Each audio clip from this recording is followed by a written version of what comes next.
Mama.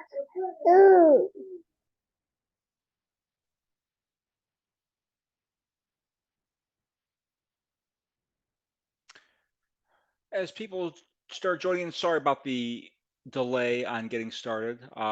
This is the Facebook Live Zoom, and so we're talking NCE, and I will, of course, if you're welcome. If I've not met you before, my name is Coach Jeremy from Academic World Changers. Let me go ahead and make it share the screen here so we all can see what I'm talking about. All right, there we go. All right, so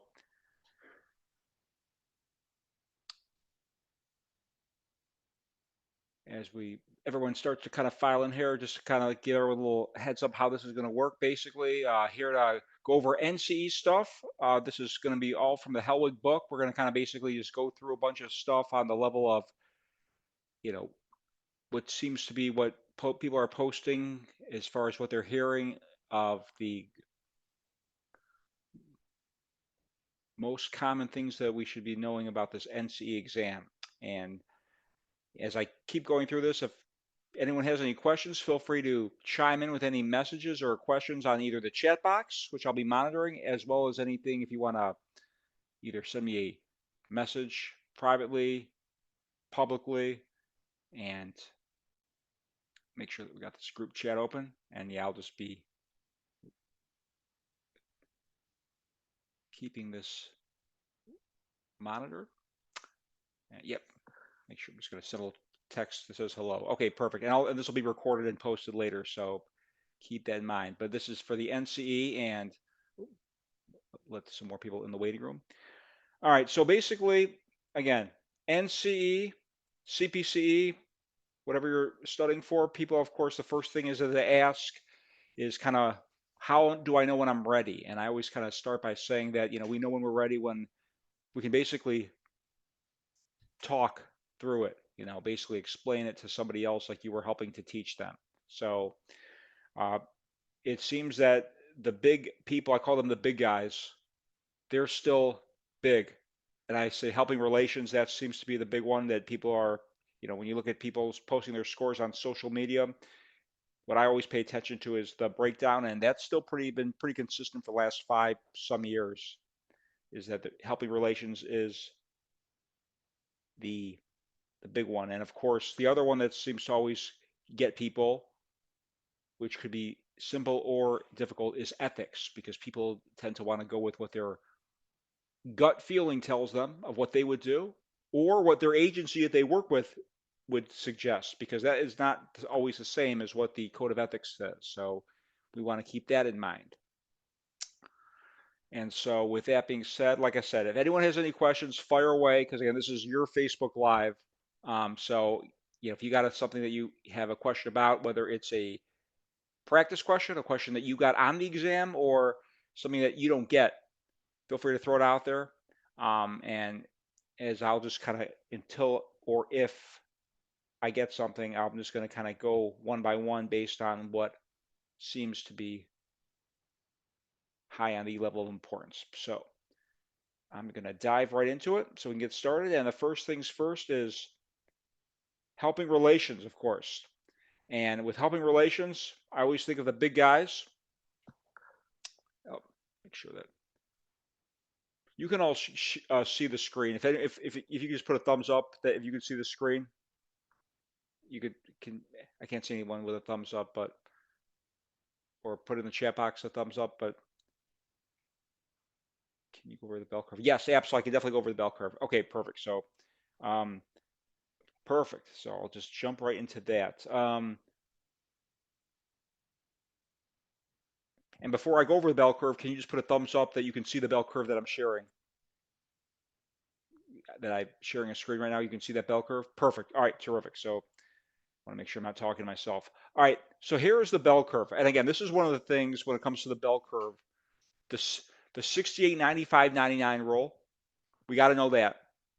It's one of the things that we just got to know. It's kind of, not, something I could kind of almost explain why it exists. It just exists. So 68, 95, 99. And I always tell people when you go in to take your exam, assuming that you're taking it in the testing center, if you guys have been there and know how it works, they give you a little sheet of paper with a pencil. And the first thing that you want to do is you want to draw Holland's hexagon for careers on it. And then you want to draw the bell curve, 68, 95, 99. And if you see here, we got our bell curve. So just, you have to be an artist, just draw a little loop like that.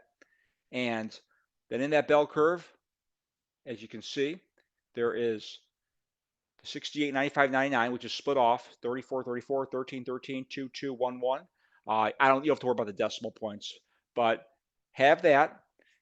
Your z-score right below there, which is really the same as the bell curve when it comes to what these numbers are. You got 0 in the middle, which is the mean, which I'll get to in a second, and you go 1 digit left and right. The t-score, which is the one that's below that, you got 50 in the middle, and you go 10 digits left and right. And the IQ, which is 115 digits left and right. Those, I would say, are the level of importance. I don't think you really have to worry about the CEB or even the STAY-9, but what I just said, what I just mentioned, and those left and rights that I just did, those are called standard deviations. So scrolling down here, standard deviations is basically, move this guy out of here. It's how far it is from the mean. And why is that important? Because one is the mean, the median, the mode. If you remember back in the day in school when they would talk about that, the mean is the average, the mode is the most frequent, which occurs on top, and the median is in the middle.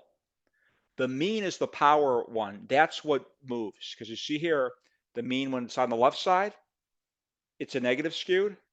And if it's on the right side, it's a positive skewed. So let's say, for the sake of argument, on the exam, we know that. And we have this bell curve on our sheet. And they ask a question. And again, people freak out because, like, I don't know math. Well, I guess you don't have to know math. You don't really even need a calculator. Not that you would be able to have one on the exam, but it's lining things up. So let's say they ask you that somebody has a t-score of 30. What is their z-score?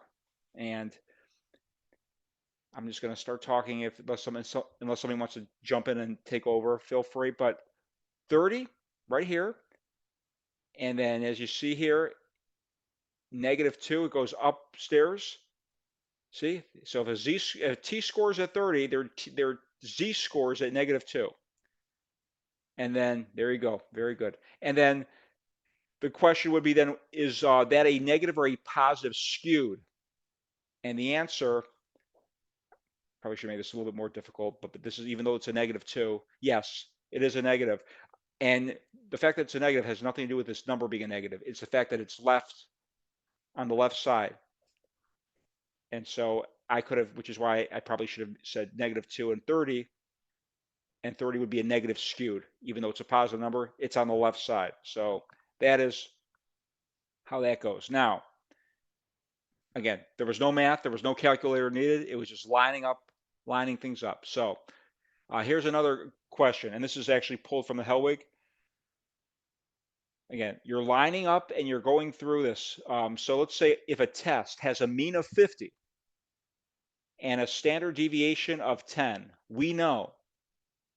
So they're giving us 4 statements, and we know that 4 of that, or they're giving us 4 statements. We know 3 of them are false. We know that even if we didn't even look at this.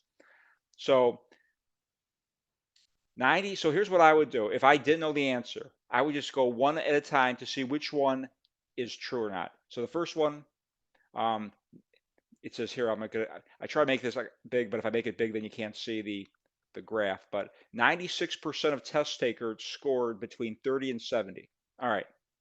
So they're asking about percentages, and they're asking about 30 and 70. Well, percentages are up here in this little bell graph, and those 30 to 70, that looks like that's a t-score, something between 30 and 70. So let's just say, look at this, 30 and 70. So between 30 and 70, they're saying 96. Well, let's do the math. Okay, I lied. There's a little math. 13 and change plus 34 and change, so that's about 49.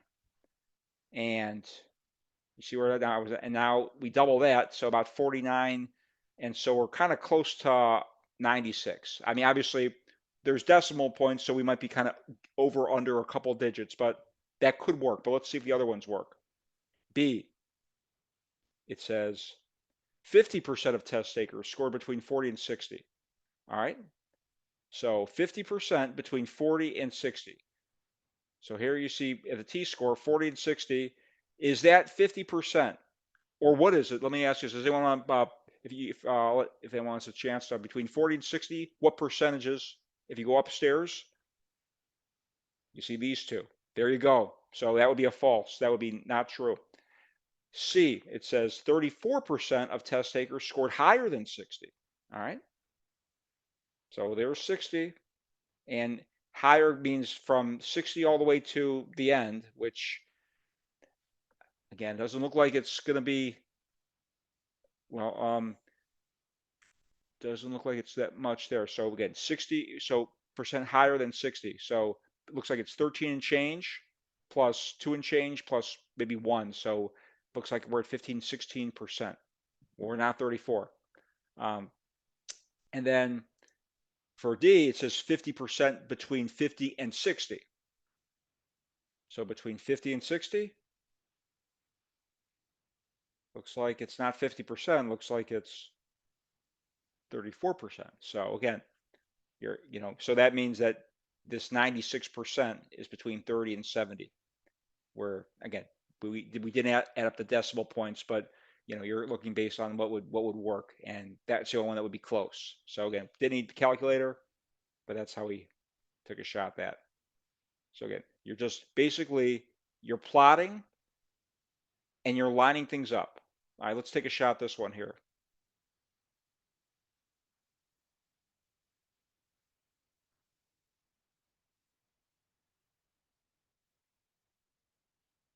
All right, so this one says, in a normal distribution, what percentage of scores falls between the range of +2 and -2? All right. So again, another percentage one. And all right, so +2 and -2. Yeah, looks like A looks good, but let's just look at B, C, and D to see if they look even close, because so B says 68. All right, so 68. So I'll just kind of so what percentage looks like between 68? Well, 68, if you're 34 and 34, those are these two. So that looks like it's -1 and +1. Well, that's not what they're asking, so that would be wrong. How about 34? C, right here. Well, here's a little trick question, but which answers would be, looks like we got more than one answer if we wanted to make that one correct, because it looks there where it would be -1 and 0, and then 0 and +1. So it could be either of those to get 34. And then if the correct answer would have been D, 14, it would have had to have been -2 and -1, or +1 and +2. So again, lining up, no math, no calculator, no problem. That is the bell curve. You're just, they could ask it to you. I mean, obviously, from, IQ between these two numbers, what percentage? They could ask you what percentage and what IQ would match with that. But basically, and the other thing is that this research, people are posting, I think that I've seen maybe 5 or 6 questions of research. So if you get a couple of these bell curve questions, then, and if you have that bell curve on your sheet, those might be freebie question answers. So, a lot of people might be up 5 or down 5 on the exam. Well, if you can knock these out, then there you go.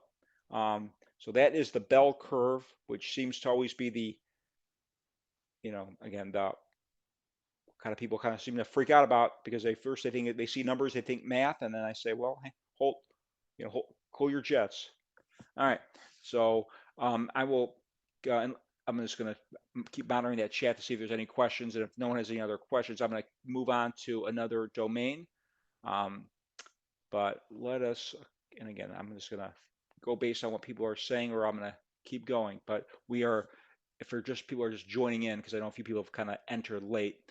This is the Facebook Live. We got 40 minutes here, and basically, I'm just gonna go through some of the meat of this exam. What at least I hear, what people talk to me about, what they're seeing a lot of, what they're hearing a lot of. But again, I'm going to take questions too. So if you've got something that you want to go over, fire it away. You could either obviously speak up. You could either private chat me if you don't want to, reveal who you are, or if you could public chat me. But I'm just going to keep going until, please, yes, go ahead, fire away, whoever. Hey, you and I worked on, this is Yes. Nicole, we worked on that bell curve like Yeah. probably the day before the exam. Mhm. And I wrote everything down when I went in there, drew this whole picture.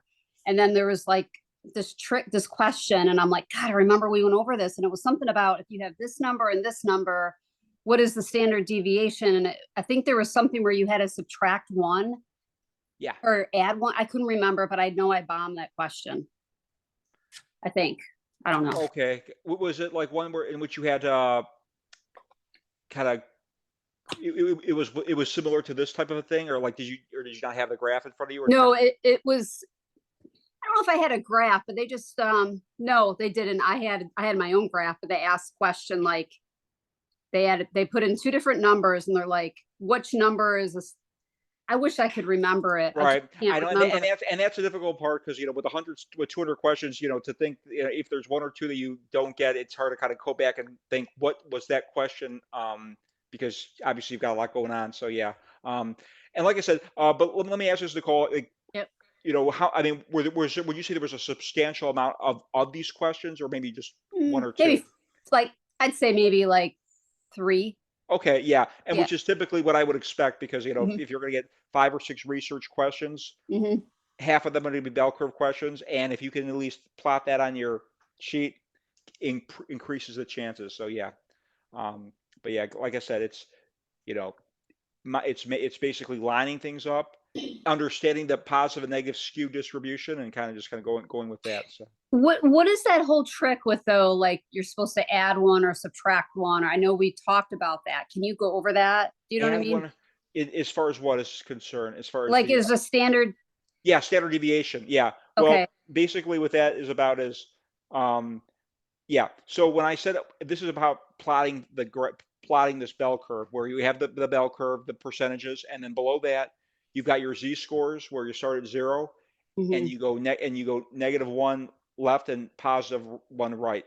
And how far you are, and I'm going when I say right and left from the mean, that's a standard deviation, where it's going from how far it is from the mean. So Mhm. obviously with the z-score, we're going one digit left and right. We could go through infinity, through -100,000, or we could go up to 1,000,000, but we're just going to go 1, 2, 3, 4, 5, 6, 7. We're just going to go one digit left and right. Obviously Mhm. you only have to go. They only go through 4, and then of course with the t-score, 10 digits left and right from 50. 50 in the mean, 10 Mhm. digits left and right, and then the IQ, 115 left and right. Those are Mhm. how far you're from the mean. Yeah. So. Thank you. It's- I'll have to find that question Yes. some. Okay. Yeah. Definitely. Let me know what that is. All right. Somebody's asking about career because we've yeah. So this is research too. So let's oh yeah. Well, definitely let's go to career. Okay. Which by the way, and I mentioned earlier, if you were here when you walked in here, that the first thing I said is that the first thing that you want to do when you get your sheet on the exam is to put the Howland hexagon first and then the bell curve. Howland's hexagon. That is, he's a big guy in careers. I talked about the big guys. When it comes to careers, there are, I call them the three-headed monsters. And I think the biggest monster is this guy, Howland. And with Howland, he is different than everybody else. You know, most of the other career people there about how old you are and where you are in life. This has nothing to do with age. It's matching your job, your personality with your job description and environment.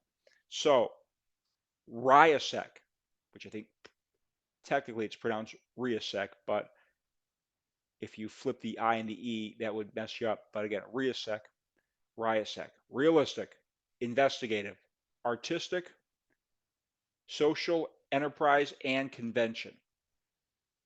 And basically, make sure that we're still sharing. Oh, make sure that we're still sharing here. All right, there we go.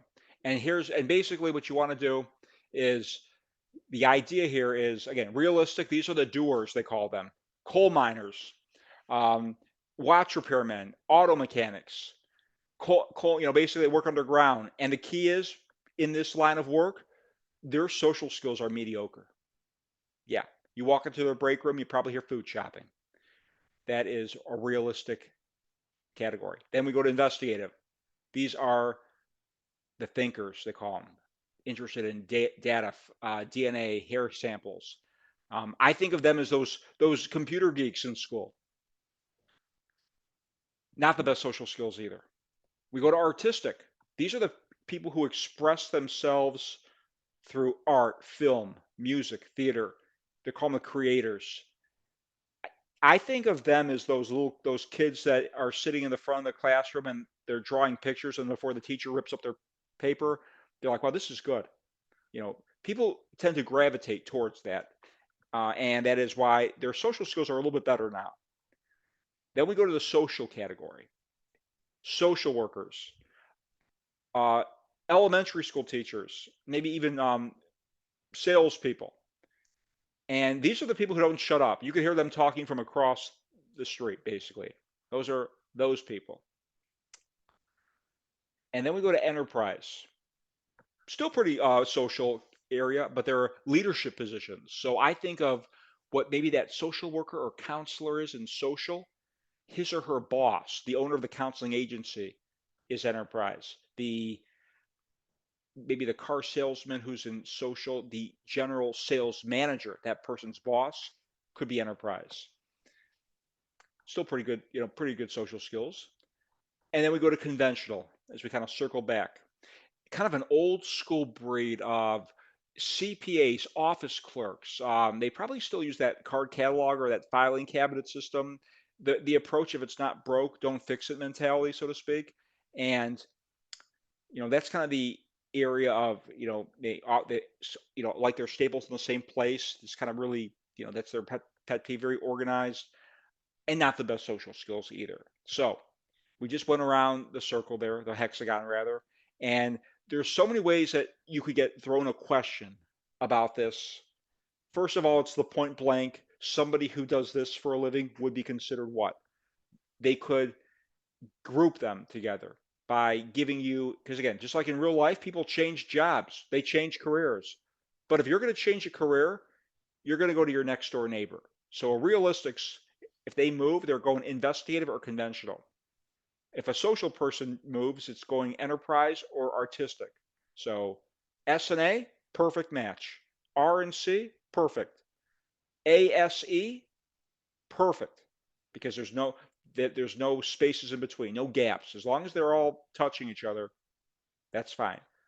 Then they could ask it to you this way: which of these would not be a good fit? Just like they ask you for the wrong answer. And if that's the case, then you want the ones that are furthest away from each other.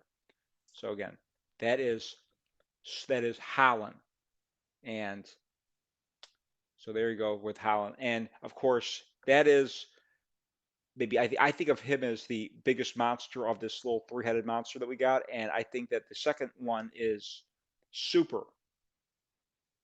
And with Super, this is more like I was saying before, how old you are, where you are in life.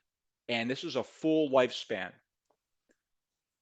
birth till death, which, again, I always like to, when people kind of like, oh my God, there's so many stages here. I say, well, let's hang on a second, because some of these stages are kind of typical what you'd expect. So growth, birth till 15, where basically you're developing the capacity of who am I?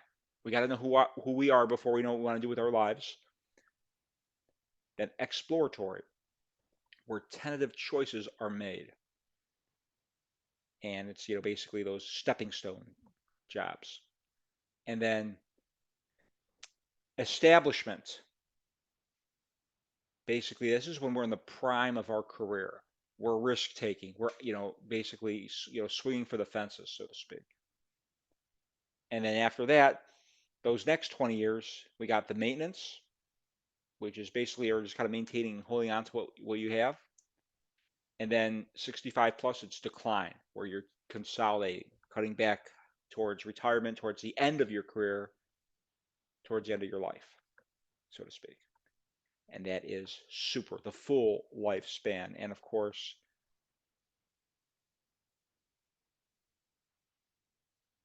that is what we got. And again, I think after that, I would say, oh, here's what I'm looking for. This guy, not Gottfriedson, Ginsburg, because he might be the third giant, I would say. And this is the mentality of the idea where, again, it's a more simplistic version. So before we were birth till death. This is birth till 25.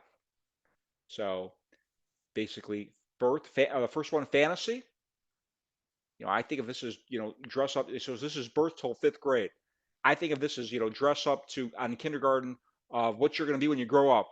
You see kids dressed as astronauts. What mom and dad do, or what their favorite TV show character does. Fantasy. And then you realize at 11 to 17 that, okay, I'm only going to be 5'3", professional basketball player may not work. I'm not good at math, so stockbroker may not work. And then you make the realistic decision, so to speak.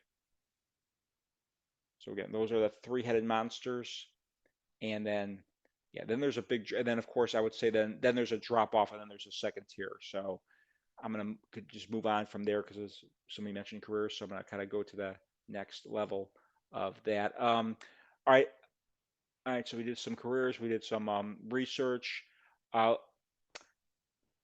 Some of the things I want to just kind of hit on because they're important, and that's helping relations is still a big one. And again, we got to know, what I think of, psychodynamic, psychoanalytic. We got Sigmund Freud, turning the unconscious conscious. We got the id, the ego, the superego. We got our devil, our, good angel, and our person who's kind of like in the middle, taking charge. The psychosexual stages: oral, anal, phallic, latency, genital. And of course, that in the phallic, the power stage, the male to the son to mother relationship, the Oedipus complex, father to daughter, the Electra complex. And of course, we got our defense mechanisms as well that we got to make sure. And of course, the most famous one, which because it kind of maybe applies in ethics as well, is transference and countertransference. With the transference, obviously, it's the client who's kind of feeling those emotions towards the counselor, and when it's flipped, it's countertransference. Probably maybe the biggest guy in all of this is this guy, Carl Rogers, person-centered. And I always tell people, again, they're like, how do I remember all these names and theories? Well, if you forget, just look at the name first. Person-centered, client-centered. So the client is the center of this counseling process. It's about you and I, and it's a humanistic approach to a humanistic type of therapy. So this is not coming for a appointment and I give you a prescription diagnosis, have a nice day, so to speak. This is basically empathy, unconditional positive regard. The empathy, I get what you feel. I'm not going to cry with you because that's sympathy, but I get what you feel. Congruence, what I'm saying and doing is lining up with each other. Genuine, that kind of stuff.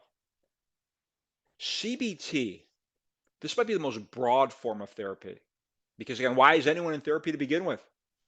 Because of what they're thinking. So we got to change that thinking. Replace those negative thoughts such as polarized thinking, mental filtering, overgeneralization, catastrophizing, jumping to conclusions, personalizing, blaming. Replace it with more positive thoughts. And we get a whole army of people. Go figure, because it's such a broad form. A lot of people prescribe to it. One of those people, this guy, Albert Ellis, which I always like to jump from CBT to REBT. So yeah, that's Yeah. Oh, interesting. There was a question. Someone's talking about different types of empathy. Okay, not familiar with that, but let me look. Let me check on that. So REBT, similar in a sense, but it's more specific where it's called crooked thinking, and it follows it follows a specific technique, this ABCDE approach, which just like in life when domino effects happen, where this happens and this happens and this happens. Well, REBT, we have the event, belief, consequence, irrational belief, and effects that we got to kind of flip that domino in another direction. REBT, Albert Ellis. Gestalt. Okay, so we went from talking about a humanistic approach to therapy and Rogers and person-centered. We talk about the psychosexual and unconscious in Freud. Then we talk about the negative forms of thinking in REBT and CBT. Now we're dealing with an experimental type of therapy, Gestalt.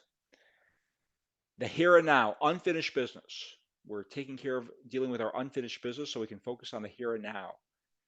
And to do that, we're doing maybe the most famous technique in this is the empty chair technique. And with this empty chair technique, basically, it's somebody we're dealing with, role playing. That's the key. Role playing to, deal with it. It's deal with our stress, grief, anxiety, taking care of our unfinished business to focus on the here and now.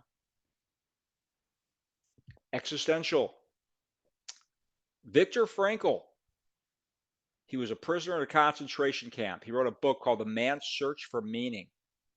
And this is the idea that even on the brink of the lowest form of humanity possible, when it's that bad, you could still see light at the end of the tunnel. Set long-term goals, be independent, responsible. Existential. Maslow's hierarchy of needs. Individual. Alfred Adler. So again, individual psychology, the uniqueness of the individual. So in this case, this is a situation in which I want to know everything about you, your history, what makes you unique, health, activity, education, and one of the biggest things, your sibling pecking order, your birth order. Where were you born? Oldest, middle, or youngest child? Because that has a determination on your level of independence, social skills, all that stuff. And with this is a situation in which, basically we're kind of, going to be focusing on short-term goals, homework assignments. One of the famous ones is the paradoxical intention. If your issue is biting your fingernails because of social anxiety, I would say, if I'm Adler, and I would say, when's your next presentation? 2 o'clock Friday? Okay, 1:55, look up at that clock, and you bite the heck out of those nails. So, huh? You heard me. And what's he going to do? No. So there you go.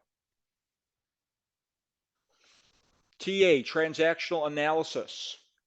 3 ego states, parents, adults, and child. Complementary and cross transactions. These are what this is about life scripts. And this is the idea where, according to life script, we do better talking within our own wheelhouse. Parents to parents, adults to adults, child to child. Those are called complementary transactions. When it goes crossed, it's called a cross transaction, and things don't go always well. So there you go. And of course, Eric Berney, that's the guy. And he wrote a book called The Games People Play. All right. Solution-focused brief therapy. Again, the term brief, so it's short term, and it's solution-focused. So we're basically going right for the end result. Why are you in my office? What are you trying to accomplish? What's the home run? 3 questions it would be. The most famous, maybe the miracle question. If I could free you of your anxiety, what would that be like? The exception. What if you didn't have depression? Or the scaling. How bad is it? Scale of 1 to 10. 8? Okay, what if you got it down on 3? Something like that. So that is what that is about. And then, of course, DBT, dialectical behavioral therapy. Marshall Linehan developed this for borderline personality disorders. Now, this could be used for others, like eating disorders, mood disorders, but it was created for borderlines. And 4 techniques, perfect for a borderline client. Mindfulness, being present in the moment. Again, non-judgment, being not feeling judged. Emotional regulation, because their emotions are all over the place. Distress tolerance, or interpersonal effectiveness, dealing with other people. Reality therapy, based on choice theory. Again, the term reality, I think of get real. This is based on choice theory, taking responsibility, and not even so much about what it is, but what it's not. It says it rejects transference, like that's that unconscious stuff of Freud. I don't care what happened when you were 2 or what's in your past. I don't care what your symptoms are. The fact that basically you're alive in my office, you have the ability to, make it. So stop blaming others, stop making excuses, and just kind of get out in this world and do something with your life.